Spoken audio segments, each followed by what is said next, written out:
Welcome everybody that has come. This is Stan Zolkowski. I will be your presenter today.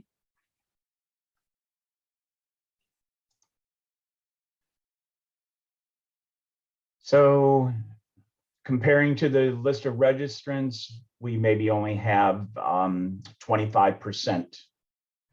At the moment, I'll give them one more chance to join in, and then we can get started. I will ask, and I will repeat this, that if you do have any questions during our presentation, I would ask that you put them in the Zoom chat, and I will be taking questions at the end of the presentation.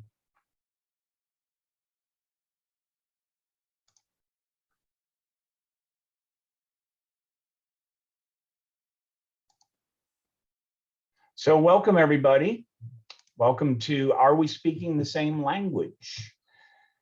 Over my years of training and delivering classes, especially with new people that are new to the EPM world, they may have seen hierarchies. They're very logical in nature, but there are some common terms that everybody needs to know and understand. And that's the purpose of this presentation, to make sure that everyone is referring to the same items correctly. And hopefully you get some tips and tricks about, using some terms that you might not have even known what they've done. So, are we speaking the same language? First of all, I do want to move and talk about Argano Interrel. We are a consulting and implementation and training firm, and we do boast that we like to spread our knowledge and leave the world in a better place than what we found. Argano Interrel does have Oracle ACE directors, and we've received Partner of the Year from Oracle. So our credentials are here. One of the key things that we're very proud of is that surveys are done about or with our clients, and companies receive a recommendation score. The average is about 24%. However, Oracle or Argano Interrel's customers have a 77% recommendation to recommend our company to other customers that would need implementation. So we are very, very proud of this score, and like to communicate that. There are some additional webcasts and webinars upcoming today. A week from today, we have getting data back into the cloud. And then on the 16th, pertaining to clinical systems, and then supply chain also on the 16th. So if any of those interest you, please look for the emails, and please register for these webinars and conferences. Also, Interrel has started offering public training. So we do have a list of some upcoming offerings. Please look at the registration deadlines so that we can make sure the classes do happen. So don't forget, this video will be posted on YouTube, and you can refer to this slide at your leisure afterwards. I have been with Argano Interrel for a little over 2 years now at this point as a training consultant. Prior to my life here, I did work for Hyperion Solutions and Oracle for a total of 17 years. I was also involved in training prior to joining Hyperion, but I did start life out as a CPA. But very, very happy that I moved into the EPM training, and that's what I love to do, and I'm still doing it now. So please call me Stan. what we're going to be covering today. Why is the terminology important? So we can talk about it, but there are benefits. Hierarchy, genealogy, terminology. There are terms that look at hierarchies from the top down. Other terms can refer to groups of members in a hierarchy from the bottom up. We'll be covering generational descriptions, level descriptions, talk about the difference between symmetrical versus asymmetrical hierarchies, and then also some special functions that really let you work with subsets of members in a hierarchy. At the very end, we will open up for questions. So I think this is the buy-in immediately that when we use this group terminology and the functions that are provided in the EPM tool, it actually leads to less maintenance work when things change. So hierarchies themselves are constantly evolving. It's expected in all of the tools, EPM tools, SBase, planning, FCCS, that there will be new members added into dimensions, sometimes on a daily basis. So hopefully your company is acquiring new customers or selling new products or new organization departments, new accounts added into the chart of accounts. And just because new members are added into the dimension hierarchies, we don't want to have to also edit the retrieval tools such as financial reports or management reports or even Smart View, just because new items are being added. So if we can use these functions to describe the group of members we want to retrieve into our reports or queries, then these functions should automatically see the new members the next time the report or query is executed. So it saves us from having to do editing also in these reporting and querying tools. Also, Oracle has optimized the retrieval of groups of members when we use these hierarchy-based functions. So there are times where a query or a function has to actually read the outline of the cube in order to know which items to bring back. However, in many cases, the outline is in memory, and these functions will optimally retrieve the group of members from memory and return the results very, very quickly. So it is considered to be more efficient to use these functions. So looking at the perspective from the top down, very simple, and this is a very, very simple hierarchy on the left. It is referencing Oracle's actual fiscal year, which starts in June. So the children functions, while they're very straightforward, children of quarter one would be June, July, and August. So that function always returns the members that are immediate or at the next level of detail under the member referenced.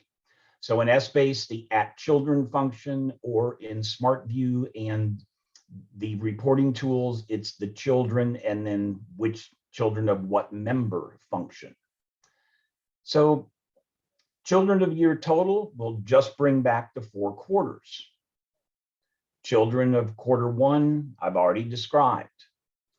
There is a little variation to the children function, which is called the I-children, or children inclusive is what the I stands for. Now, a fun fact, many years ago, I had a student in class, and without explaining what the I stood for, I just asked the class, I said, what do you think the I in I children represents? And somebody right away raised their hand and said, it means illegitimate. And I'm like, no, but that cracked up the class. And it took me a few minutes to get everything back on track. So the I children will always include the member in the set being output. I children of quarter one or children of quarter one inclusive will be June, July, August, and quarter one will be part of the set output. One thing to remember, the inclusive variation will always output the member referenced at the end of the group, which makes sense. We would want the details followed by the total, is why it works that way. Children is always just the next level of detail. However, descendants then would be all of the members descending from the member that we specify. So the at descendants function in SBase or descendants of member in the SmartView or reporting tools. The descendants of year total would retrieve all of the months, the quarters themselves also. Descendants uses what we used to describe as a tops down, bottoms up return method. So starting at, if I ask for the descendants of year total, conceptually, it will search down the hierarchy and ask, is this member at the bottom? So quarter one, the answer is no. June is the first member that's at the bottom of the hierarchy. So this is where the results start being output. It will return June, July, August, then quarter one. Then it'll go down to quarter two and say, nope, not at the bottom. So it'll look at September, October, November, then return quarter two, and so on, December, January, February, quarter three. So when we use the descendants function, it will always output each branch in the order that they exist, which again would be a logical desired result. Also, there's the inclusive variation. So if I ask for the I descendants of year total, the very last member output after the months and the quarters would be year total itself.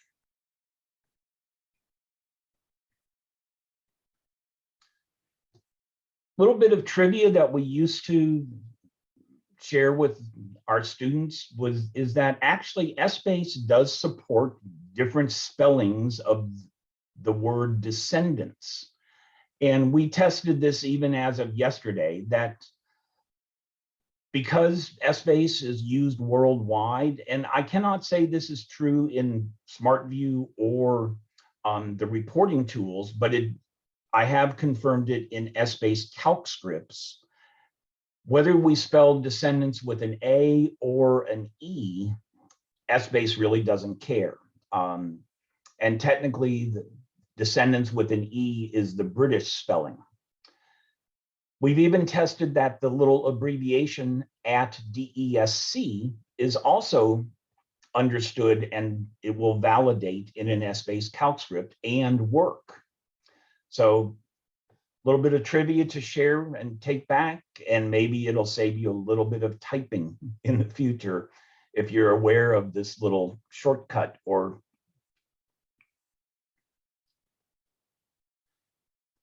continuing along this family genealogy line of thinking, the siblings function can also retrieve groups of members. So just like your brothers and sisters, if I ask for the siblings of July, then I get June and August as the results. So at siblings or the siblings function. What's interesting though is the I siblings variation. Again, the inclusive will always output the member referenced as the last member of the set.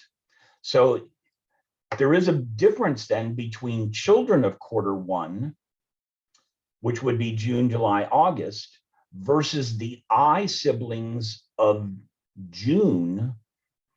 That would output July, August, and June would be output last. So we get the same three members, but in a different order when you use the I siblings type of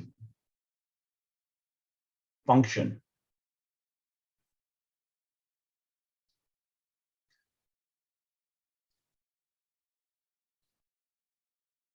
Hyperion actually added a function or two functions called left and right siblings. When Essbase was first introduced back in the 1990s, there really wasn't any capability of adding any concept of when members were added to a dimensional hierarchy. So the behavior was always, if I add a new child of Southeast, so my example, if I add Alabama as a child of Southeast, the new member will always be placed at the end of the siblings group. So Alabama would be the member after Delaware. Conceptually then, you can conclude that the newest members are the ones that are towards the bottom of the group. So even though we couldn't directly date when each item was added, we could make the assumption that the newer items were towards the bottom and the older ones were towards the top. Therefore, they introduced what was called the left siblings and the right siblings. Now, you do have to kind of look at the hierarchy by leaning to the right. And if you realize your left hand then would point up, your right hand would be pointing down if you leaned to the right. And conceptually then, if I ask for the left siblings of North Carolina, then Florida, Georgia, and South Carolina would be the return set. Or the right siblings of North Carolina would be Virginia and Delaware. So we might think that, okay, show me the siblings that are older, which would be the left siblings, or show me the younger siblings, which would be the right siblings. Of course, nowadays there are other methods. We could put in attributes or date attributes to also identify when items were added, and you could query based on the attributes also. But siblings function is much more efficient than querying off of the attributes. So it's something to keep in the back of your mind about what might be the better way of describing the group that you want. Again, the inclusive variation will always output the member specified in the argument last. So the I right siblings of North Carolina would be Virginia, Delaware, and then North Carolina itself would be the last item.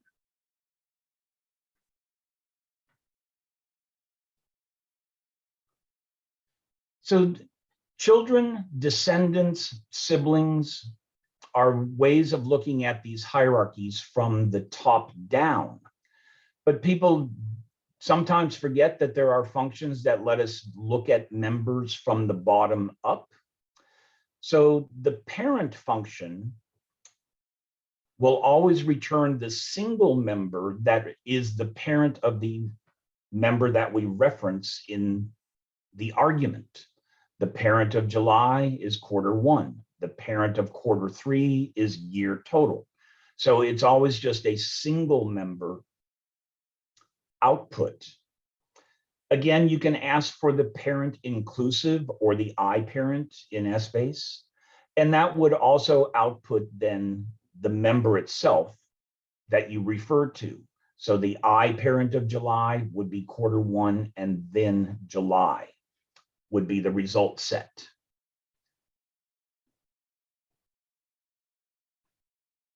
We can also refer to the group of members that are the ancestors of the member specified.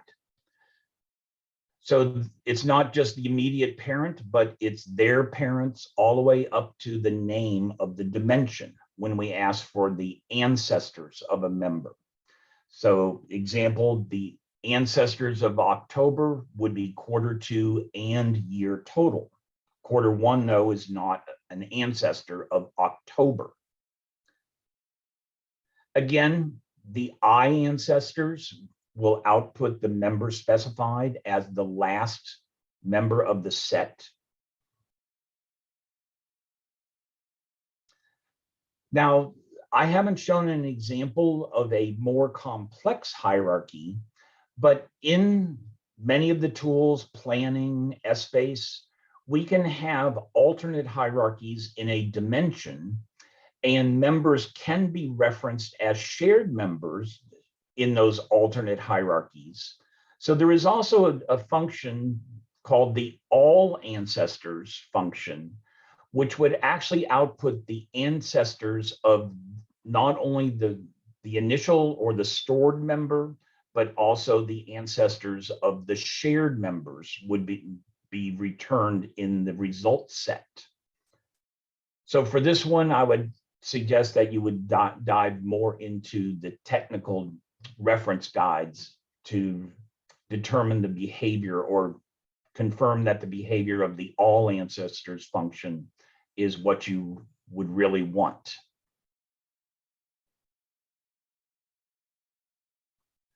So that wraps up the family type of terms: children, descendants, parents, ancestors, siblings, and so on.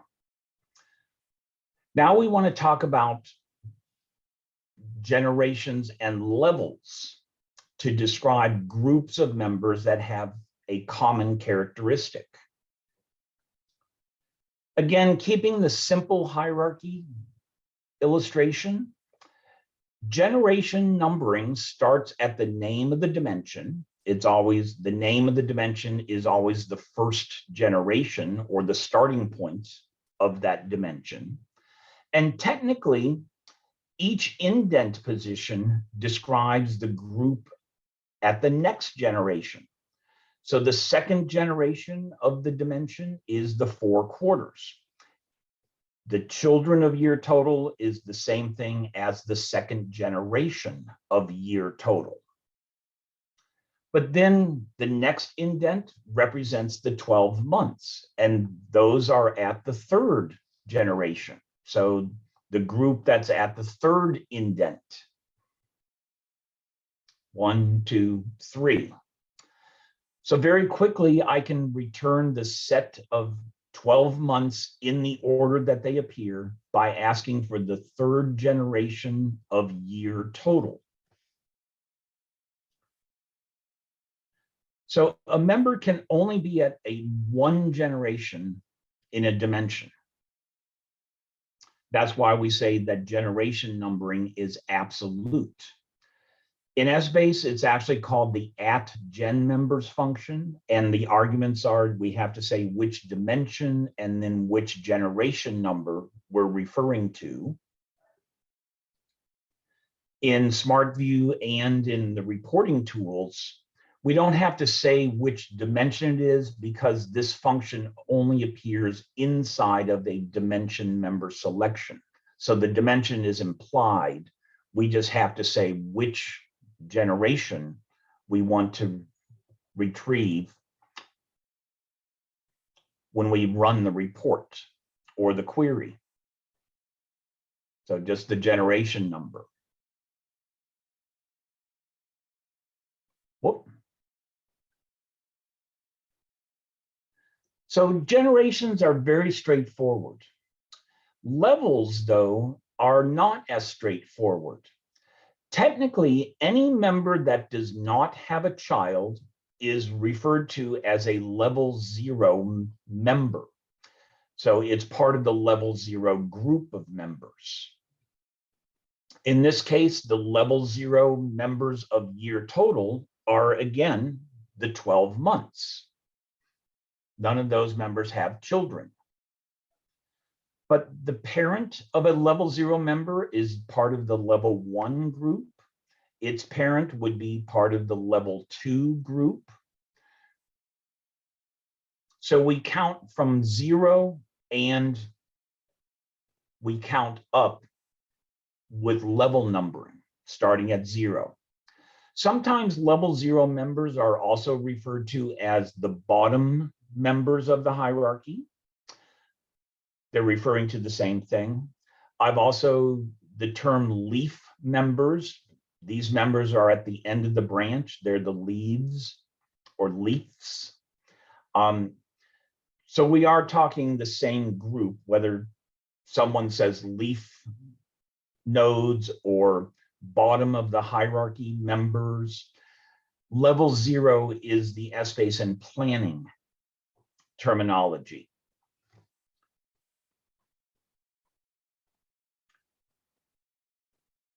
And again, at lev members, and then which dimension and what level number, or in Smart View and reporting is just called the level function. And then we say, which level do we want? Very quickly then, I could either ask for generation 3 of year total, or I could ask for level 0 of year total. And in this particular example, I would get the same result set. But there's a reason for that. And that's because this example on the left is a symmetrical hierarchy. Symmetrical hierarchies are not as common as you think. And technically, a symmetrical hierarchy would output the same member set if I asked for level 0, or if I asked for the last generation, I would get the same member set in the results. But that describes a symmetrical hierarchy. Asymmetrical hierarchies are much more real world. Most dimensions, including the accounts dimension and markets and products and departments and entities and so on, are not symmetrical based on the way that companies are organized. So in this case, the technical description is an asymmetrical hierarchy is where the level 0 members exist at different generations. So New Jersey is part of the 4th generation, but it's level 0. Northwest is part of the 3rd generation, but it's level 0. And Canada is part of the 2nd generation, but it is also a level 0.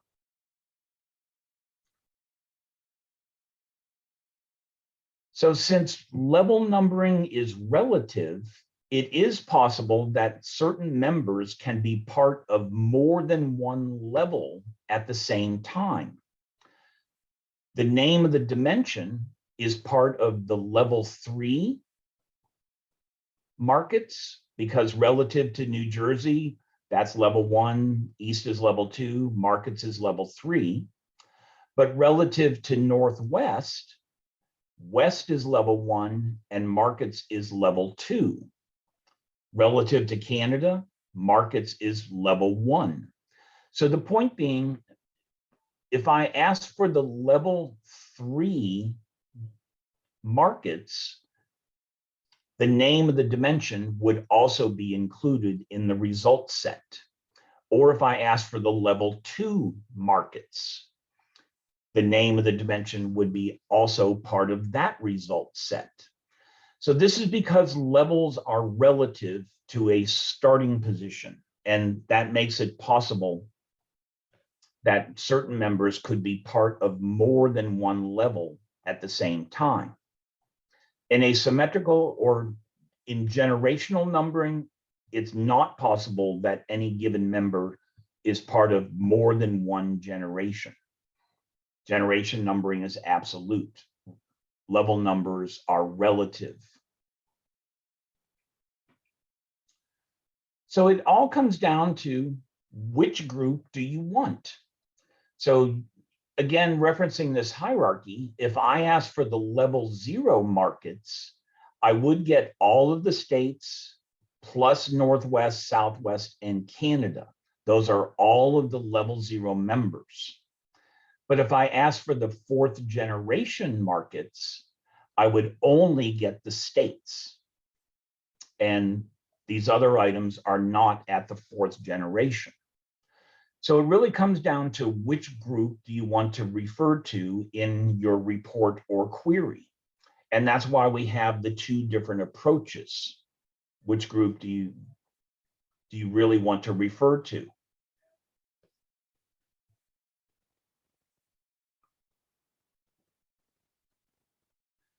Now, fortunately, there are also functions provided in both Essbase and in the reporting tools to basically describe subsets of members so that we can really be very specific which group of members do we want to retrieve. So a subset is basically combining multiple functions in concept using the AND type of behavior.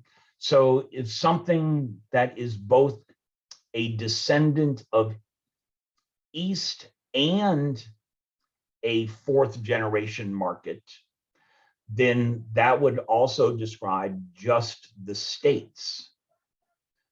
So in Essbase, the @relative function will, first of all, retrieve the descendants of the item, and then it will only return the members that are at the level you describe. So @relative East, 0 would first look at the descendants of East, and from those descendants, bring back the level 0 members.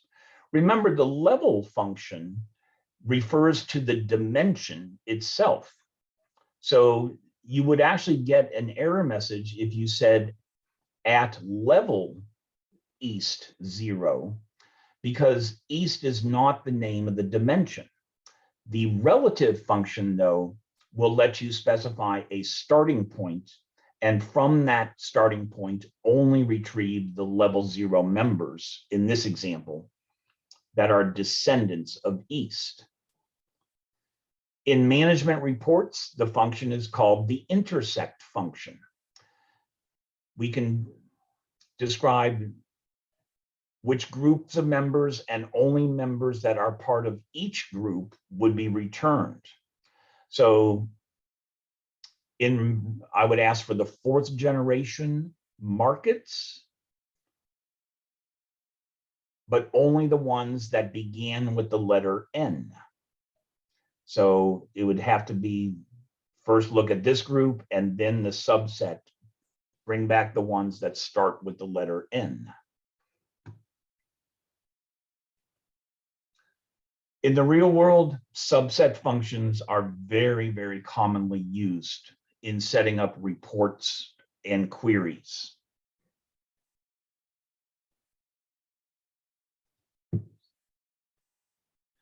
I did provide, and again, this is for, if you wanted to look at this later, this is actually a listing of all of the Essbase CalcScript functions that describe groups of members. We've covered many of these, but actually there's a lot of these that we didn't get into the details on. But the big ones: ancestors, children, generation members, the variation I children, I descendants, siblings, and so on. You should understand those at this point.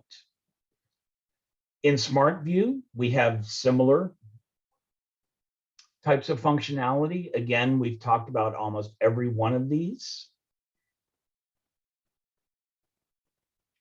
And these are the functions then in management reports. The reason why you don't see the inclusive variation is because it's just a parameter of the function. So the children function, you simply check a check mark if you want to make it inclusive, or you uncheck it if you just want the children. So the list seems a little bit shorter here, but the functionality is still present.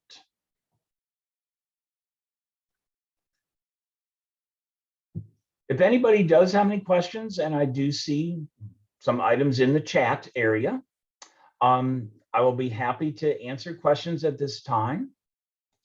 So the first question that I see, if the name of the dimension is year, and that's the first generation, wouldn't year total be the second generation, and so on? That is a true statement. However, in my example, the name of the dimension was year total. A very, very simplistic hierarchy example is what I provided.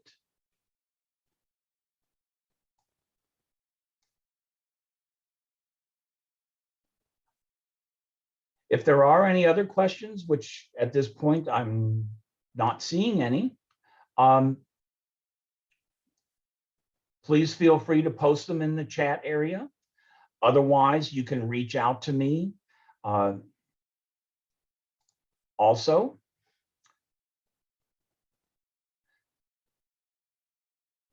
So I do want to thank everybody for their time and listening to this. I hope you gained a little bit of information and some knowledge from this presentation.